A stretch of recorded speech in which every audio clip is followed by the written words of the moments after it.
Magandang lalaki po ako sa inyo lahat. Lalaki mo. Again. Amen. Hello? Okay na po. Hello? Narinig niyo po ba ako dyan? Hello? Sound check. Amen. Wait lang. Again, good morning po. Hindi natin yun ba yung katabi nyo? Welcome back. Bati-bati na ba tayo after election? Diba? Daming namatay na relasyon ngayong eleksyon. I hope in-unfriend na, hindi nyo na binalak yung friend nyo before. Bati-bati na tayo ulit. In behalf of every nation dyan, ako po si Marn, one of the staff leaders po dito po sa ating church. In case you're wondering where is Pastor John, kasalukuyan po siya nag-enjoy ng takoyaki sa Japan. Yan. So, again, we are on our second week of our series Pag-asa. Last week, pinag-usapan po natin is the foundation of our hope. Amen? Naalala niyo pa ba? Limot na. Diba, pinag-usapan natin yung buhay ni Abraham. Shared about the life of Abraham. Paul, actually, sabi ni Paul, counted to him righteousness kasi si Abraham sumunod po sa Panginoon. Right? At the age of his old age, nagtiwala pa rin siya sa Panginoon na tutuparin ng Lord ang pangako niya sa kanyang buhay. Meron bang pangako sa inyong Panginoon? Amen. Amen? Sure kayo? Parang wala ah. Amen? Hello? Clear ba ako dyan? Amen. So before we start po, no, ang pag-uusapan po natin now, this time, we will talk about formation of our hope. Pakisabi nga po ulit, formation of our hope. Amen. Tayo po yung tumayo at manalangin.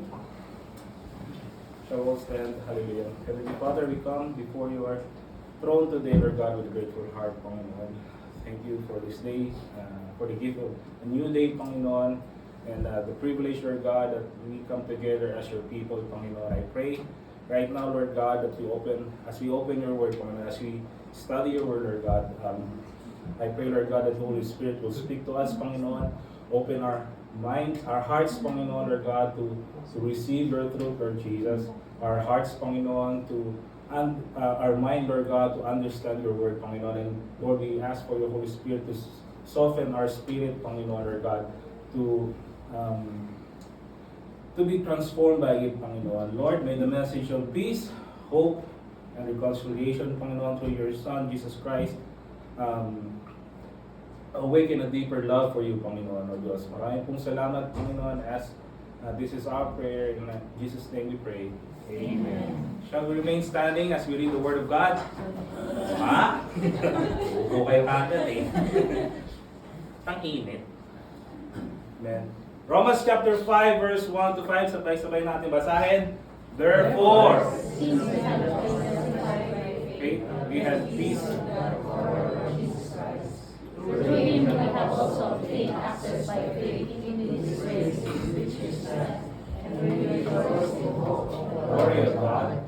Not only that, we rejoice in our sufferings, knowing that suffering produces endurance, and endurance produces character, and character produces hope, and hope does not put us to shame, because God's love has been poured into our hearts through the Holy Spirit who has given to us. Next verse. For while we were still weak, at the right time, Christ died. For one will scarcely die for a righteous person, though perhaps for a good person one would dare even to die. But God shows His love for us, that while we were still sinners, Christ died for us. Since therefore we have now been justified, Much more shall we be saved again from the wrath of God. For if while we are enemies we were reconciled to God through the death of His Son, much more, now that we are reconciled, shall we be saved by His life. More than that, we also rejoice in God through our Lord Jesus Christ, through whom we have now received reconciliation. Amen. Tayo po'y makakaupo na. Ayan na, seryoso na yan. Okay. Amen. Hallelujah. So today we will dive into Romans chapter 5 where Paul paints a glorious picture of the benefits of being justified by faith. Ano po ba ibig sabihin ng justified by faith? It means you are declared righteous. Sino mo ngayon katabi mo? Mukha bang wala kasalanan mo? Diba? So yung ginawa daw ni Jesus Christ sa cross justified us from the curse of sin. Amen? Naniniwala ba kayo doon? Hallelujah. So sa malang ito, pag-usapan natin tatlong bagay. That is peace, hope, reconciliation. Amen. Alright, my prayer today is that you live not only knowing that you are saved, but actually rejoicing in the benefits of salvation. Amen. So first off is peace through Jesus Christ. Basahin natin ulit yung verse, sabi dyan, therefore, since we have been justified by faith, we have peace with God through our Lord Jesus Christ. Through Him we have also obtained access by faith into this grace into which we stand, and we rejoice in hope of the glory. Paul opened this chapter with a bold statement. So sabi, therefore, since we've been justified by faith, na tayo daw po, bawat isa sa atin ay justify ni Lord. It is as if, pag tinignan ka ng Panginoon, wala kang kasalanan. You are righteous. Amen? Kung ipapasulat ba sa atin yung mga kasalanan natin, kasya ba isang bond paper? Kulang. Diba? Last week lang, ng election, baka ang dami mo ng kasalanan that time eh. Right? Pero, sabi ng Panginoon, sabi ni Paul, we've been justified by faith. We live in a world full of anxiety, restlessness, war. Diba kung nakikinig kayo ng news, nagkaroon ng conflict between India and Pakistan, right? So nagkaroon, I don't know if may namatay ba? Parang meron, diba? Meron. Kasi nagkaroon sila ng clash, buti na lang tumigil. Sa Ukraine and Russia, mayroong ongoing na war. Diba? Ang mundo punong-puno ng anxiety and restlessness. Pero, sabi dito ni Paul, we have peace with God. Meron daw tayong kapayapaan. Ito yung pangako ng Diyos about isa sa atin that we have peace with the Lord. Amen. This is not the peace the world offers. Hindi po yung kagaya ng ino-offer ng world na peace. Nagkakaroon kasi ng parang hindi siya sustainable na peace dito sa mundo. Ngayon masaya, ngayon okay tayo. Bukas makalawa, hindi na tayo okay, di ba? Pero kapag kasama mo si Lord, meron kang kapayapaan. Amen po ba? Right? Sabi dito, what is this peace? Wait lang.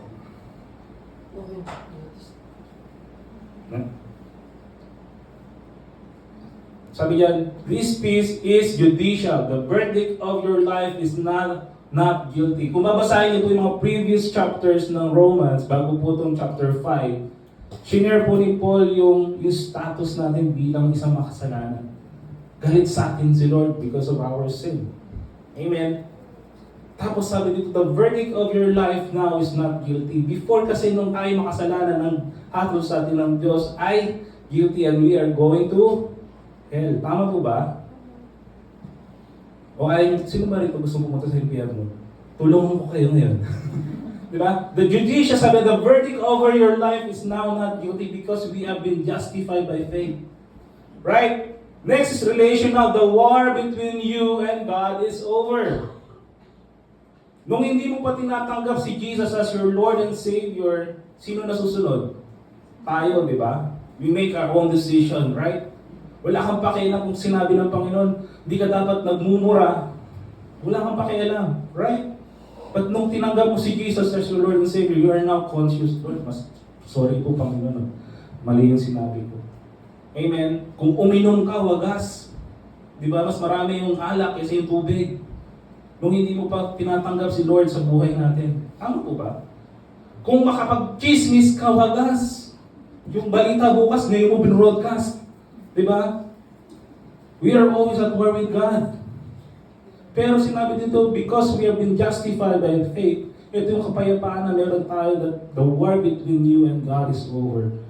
Okay lang makipag-away sa ibang tao, pero isipin mo kaaway mong Panginoon. Di ba meron sa social media nagsisirculate yung 100 men versus 1 gorilla? Sino mananalo sa dalawa? Bigyan kita iti, 50 mil, 50,000. Labanan mo yung gorilla. Di ba? Eto pa kaya the war between you and God? Sino mananalo sa inyong dalawa? But thanks to God na si Jesus namatay sa cross and we've been saved from our sin and our relationship with God has been reconciled. Amen. Lastly, spiritual. Your soul can finally rest in His love. Amen. Hindi po guarantee na meron kang pera, you're wealthy, you're powerful, you're famous. Ibig sabihin meron ka ng rest. Tama ba? Marami pong mayaman, yung mga ubod ng yaman, na hindi mo nakakatulog sa gabi ng maayos. Amen. Dati hindi ako nakakatulog ng maayos sa gabi. Ngayon kasi mayaman na lang kami. Hindi. Kasi yung pag-ibig ng Diyos yung nasa atin. Ang sarap po nang meron kang peace na makatulog ka ng maayos. Tama ba? Kahit hindi pinakamahal yung bed mo, yung kama mo, kahit sabi mo bang papagyan, pagkasama mo ang Panginoon, meron kang kapayapaan. Tama po ba? Amen. Hallelujah. Mabilis ko ba, bro? Right. And hindi lang muna natatapos doon. No? Sabi dito, access by faith into this grace, sabi ni Paul. Through Him, we have also obtained access by faith into this grace in which we stand, and we rejoice in the hope of the glory of God. The reason mo kung bakit tayo nakakapag-worship sa Lord is because of the death of Jesus Christ. Dati hindi mo tayo basta-basta nakakalapit sa Panginoon. If you're reading the Old Testament, di ba, meron naka-designate na high priest, siya lang yung pwede pumasok sa tabernacle ng Panginoon. But now, we can worship God. We can go to Him, Abba Father, right? You can pray anywhere.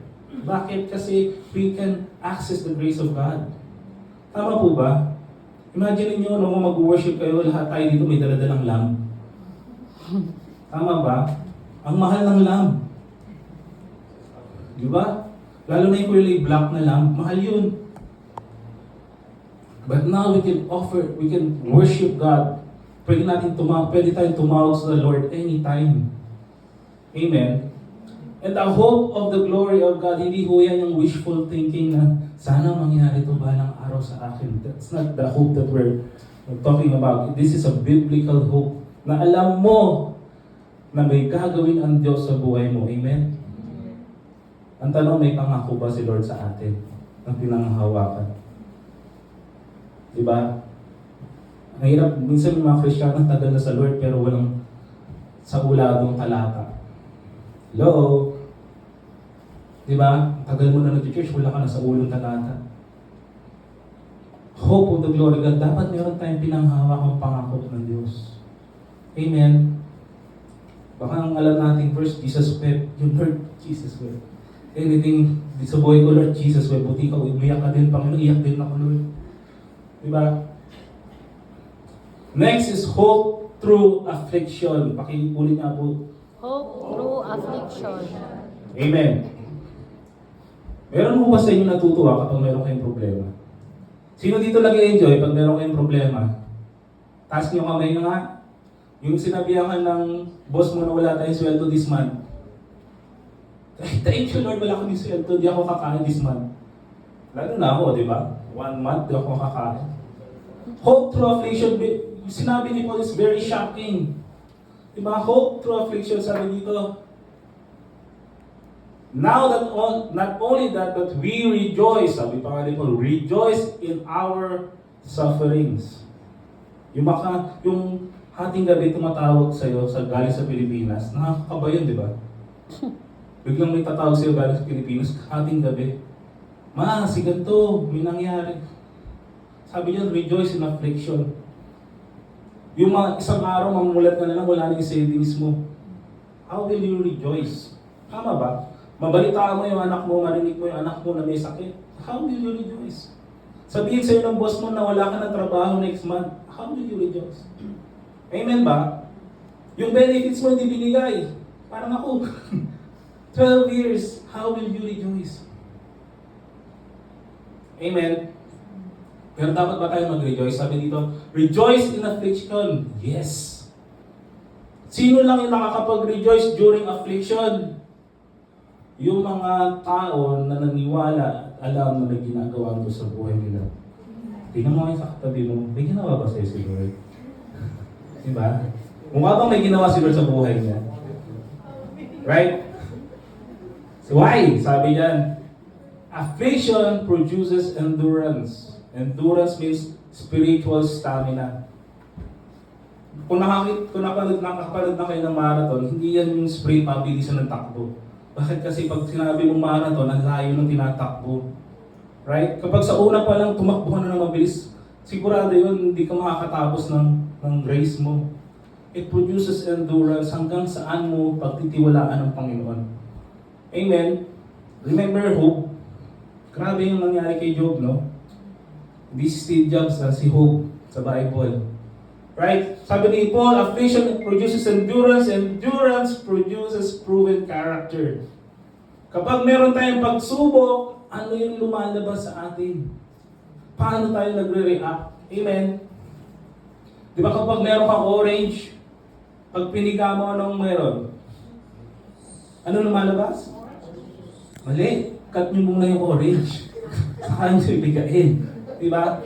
It proves your character. Paano ka nagre-react? Pag sinabihan ka ng katrabaho mo ng pangit, ano yung reaction mo? Thank you. Di ba? Pangit ka din. Sinabihan ka ng katrabaho mo, hindi magaling yan. Sinisiraan ka. Anong reaction mo? How will you react? This is a proven character. Panginoon, ano ba yung kung meron akong sitwasyon, Lord, what is my reaction? What is my worship to you? Yan yung ginagawa natin kanina, singing praises and all. Hindi lang mo yun yung worship, but worship is actually your reaction sa situation. Amen? Yung sinabi sa'yo na hindi mo matatanggap yung benefits mo, what is your praise to God? Amen? Proven character produces hope. Hindi mo siya wishful thinking, but hope na alam mo may ginagawa si Lord sa buhay mo. Amen? Kasi si Lord mayroong pangako. Every time po na nagkakaroon kami ng situation ng wife ko, sinasabi ko sa kanya lagi, God is in control. Minsan kasi hindi mo na makontrol yung mga nangyayari sa paligid mo, but believe that God is in control. Amen? Hallelujah. And this, sabi ni Paul, this hope does not disappoint. Sabi mo nga sa katabi mo, hindi ka pahihiya ng Panginoon. Hindi ka papahiya ng Panginoon. Amen? Naniniwala ba kayo doon? Meron mo kung gusto i-share sa inyo. No? Short story lang ho sa aming mag-asawa. Short lang ah. Yesterday po nag-celebrate kami ng anniversary po namin. Actually, hindi ko na maintindihan kung ano yung i-celebrate namin kasi kinasal kami ng April. Diba? Naging kami ng May. Mag-boyfriend and girlfriend kami ng May. Tapos kinasal kami sa Pilipinas ng June. So, tatlong So hindi ko alam kung ano yung i-celebrate namin doon. Diba? But actually, so few lang po yung nakaalam ng story ko namin. I don't know kung a year ago, 2 years ago, nagkaroon po kami ng malaking problema ni Sheila. Magpapasko, it's Christmas season actually. Tapos si Sheila po magbabayad ng something about purchase niya or sa bill namin. And then all of a sudden, we got a reply na your balance is insufficient. So nagtataka kami kasi every month, bayad yung credit card namin and all the bills are paid. So all of a sudden, nakareceive si Sheila na your balance is insufficient. So parang may mali. Tapos ginawa ulit namin, pay ulit. Your balance is insufficient. Then later on, we found out that our account was hacked. Ang ginamit po nila is yung credit card po namin. And we found out na max out yung credit card namin dito sa Saudi Arabia. Somebody used it from another country. Alam niyo po kung magkano is 33,000 riyal. We tried to contest it with the bank. Sabi namin, hindi namin ginastos yun, hindi kami may gawa nun. But sadly, sabi ng bank, kung gusto niyo mag-report kayo sa police, anong gagawin ng police? Hulihin niyo na sa ibang bansa. Diba? Wala naman siyang gagawin. The thing is, we got robbed and we also need to pay the bank. Diba? Sabi ko, sana nagpagluta tayo na lang ako. Pumuti pa ako sa perang yun. Right? Thing is, alam niyo po nung sinabi ko ng bank sa amin, wala ko kami nagawa ng asawa ko kundi umiyak. We just hug each other and cry. But here's the thing. Our hope is anchored in God's love. Amen. Hindi po sa sitwasyon mo natin. Tama po ba? Sabi ko, 33,000 is not a joke. Tama ba? So, nung narinig po namin yung sitwasyon na yun, sabi ko, Panginoon, anong gagawin namin, Lord? Ang prayer ko lang namin ng gabi yun, Lord, give us peace. Na makatulog kami ng maayos ng gabi. Bakit? Kasi kung wala kami sa Lord, pwede kami magbangay, kasalanan mo to eh. Ang hilig mo mag-online eh, kasalanan mo to, hindi ka nagbabasa eh. Di ba? Pwede kami mag-away, but our prayer that night, Lord, give us peace. Pwede kami magbangayan, pero ang hiningi namin sa Panginoon is peace. Tapos nagre-rejoice yung lahat kasi magpapasko, ha, Merry Christmas! Kami dalawa dito sa church, nag-iyak kami, ha, Merry Christmas. Diba? Pero hindi ko alam ng mga tao na meron kami ganung sitwasyon. Actually, yung mga staff leaders po na-shock na ganun yung sitwasyon yung dalawa, ba't hindi namin alam? Kasi hindi nakikita sa mukha namin na meron kaming problema. Tumaba kami lalo. Stress eating. Diba? Our hope is anchored in God's love. Kasi kung hindi naka-anchor sa Panginoon yung tiwala namin sa Diyos, baka manlumo kami pareho. Amen? I don't know kung ano pong sitwasyon nyo sa umagang ito, no? But I hope and pray that your hope is anchored in God's love. Amen. Amen ba? Hallelujah. Lastly, sabi dito, reconciliation through death. Ang saya, no?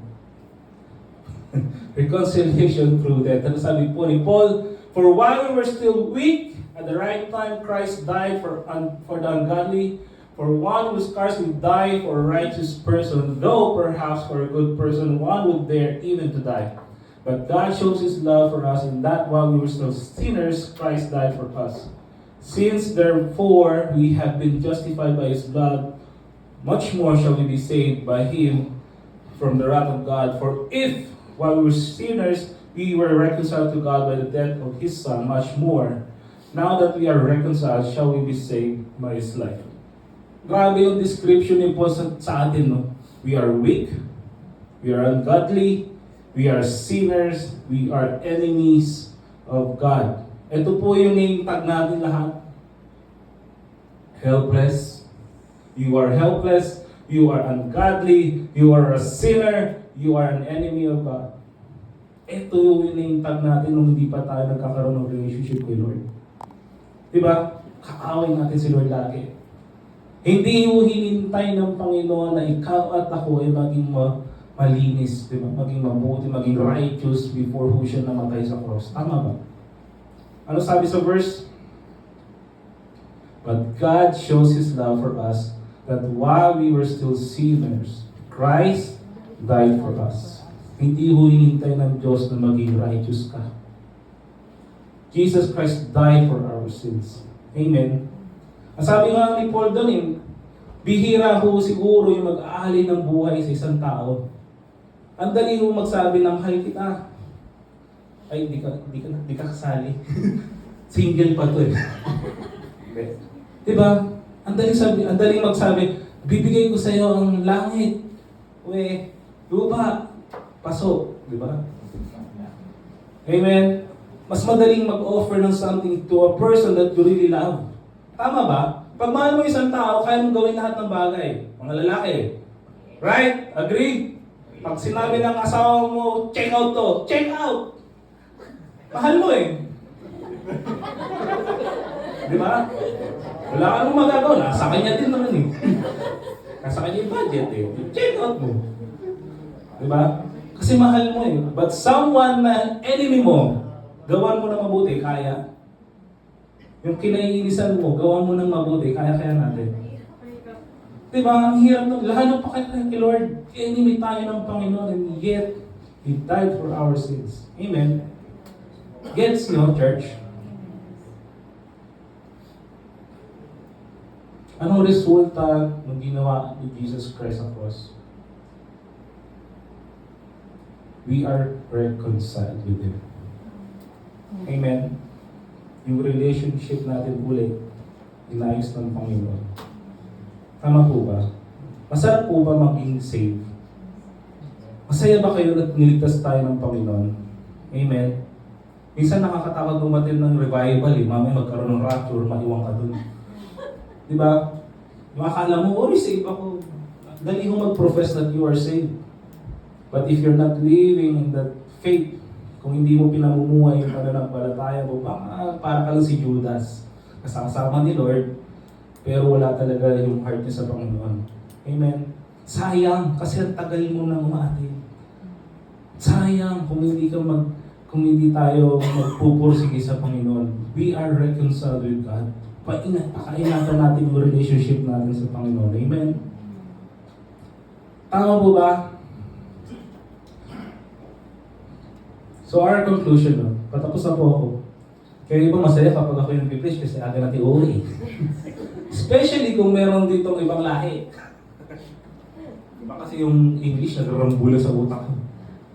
So for conclusion, ano po naiintindihan natin? That justification by faith brings more than a ticket to heaven. Hindi lang po basta gusto natin punta sa langit. It brings what? Peace with God. Amen. Hope in suffering. Na kahit meron tayong pagsubok, meron tayong circumstances na hindi natin maintindihan, we have hope. Amen. Huwag tayo mawala ng pag-asa. Right? Next is reconciliation through Christ.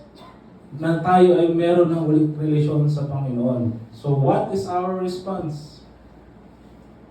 So how should we respond? Rejoice in your standing with God. Dapat proud tayo at tayo niligtas ng Panginoon. Amen? Kung meron kang doubt, Lord, ligtas ba talaga ako? Kausapin mo yung discipler mo, anong ginawa niya dalawa sa 1-1. Amen? Lean into suffering with trust. Kahit meron kang pagsubok, tayo ay matutong magtiwala. Amen po ba? Nung sinabi ko sa akin, wala kaming benefits, wala akong ikama. Imagine nyo po, 3 years wala po akong ikama. Namatay ko yung tatay ko, hindi ako nakauwi sa Pilipinas. Hindi ko siya nakita. Tapos natanong ako ng wife ko, ano gagawin natin? Pahuli ka na lang sa police para makauwi. Imagine nyo, hindi nga ako nakulong sa Pilipinas, dito ako nagpakulong. Diba? Di nito suffer. Ang ginawa lang ng mag-asawa, just trust the Lord. Siguro hindi natin gusto yung proseso, pero alam natin mayroong purpose ni Lord. Amen? Tama ba? Minsan kasi yung pagsubok, ang nakikita lang natin yung pagsubok. Hindi natin nakikita yung ginagawa ni Lord behind that. Amen po ba? Lastly, share this good news with the world. Kung meron kang pag-asa sa buhay mo, ang sarap i-share doon sa ibang tao. Tama ba? Hindi yung i-share mo doon sa kaibigan mo, sa kapatid mo, depression, malungkot na nga, depress mo pa lalo. Diba? Bigyan mo siya ng pag-asa. Tama po ba? Kasi tayo, bilang mananampalataya, meron tayong pag-asa. Amen? Marami hong nagpapakamatay sa mundo ito kasi nawawala sila ng hope. But as a believer of Christ, we have hope and we can share it to them. Amen po ba? Amen. Tayo po'y tumayo at tayo po'y manalangin. Hallelujah.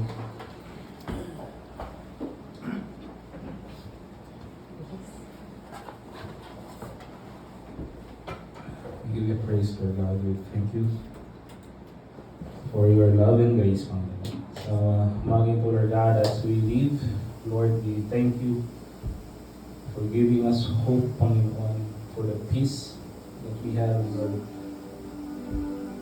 We have it with Panginoon. We thank you, Lord God, for the hope in Christ, Panginoon. Sa kabila na meron kaming pagsubok, meron kaming kanya-kanya sitwasyon, Lord God. We thank you, Lord, that you are with us, Panginoon, that you are in control, Panginoon, ng lahat ng bagay, O Diyos. Tulad na sinabi mo, Panginoon, sa iyong mga salita, Lord God, that you will never leave us nor forsake us, Panginoon.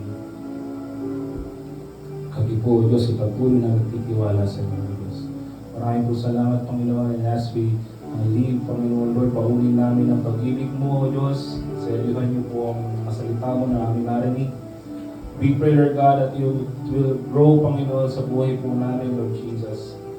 At sa panahon, Panginoon, dumating kami, Lord God, na umarap kami sa isang matinding pagsubok. Paalala namin, Panginoon, na ikaw, Diyos, ay ang aming pag-asa, Panginoon. Amen. That you are in control of our lives, Panginoon. Maraming pong salamat. This is our prayer, Panginoon, in Jesus' name. Amen. You are dismissed. Meron po tayong food sa labas. God bless po. See you next week. Amen.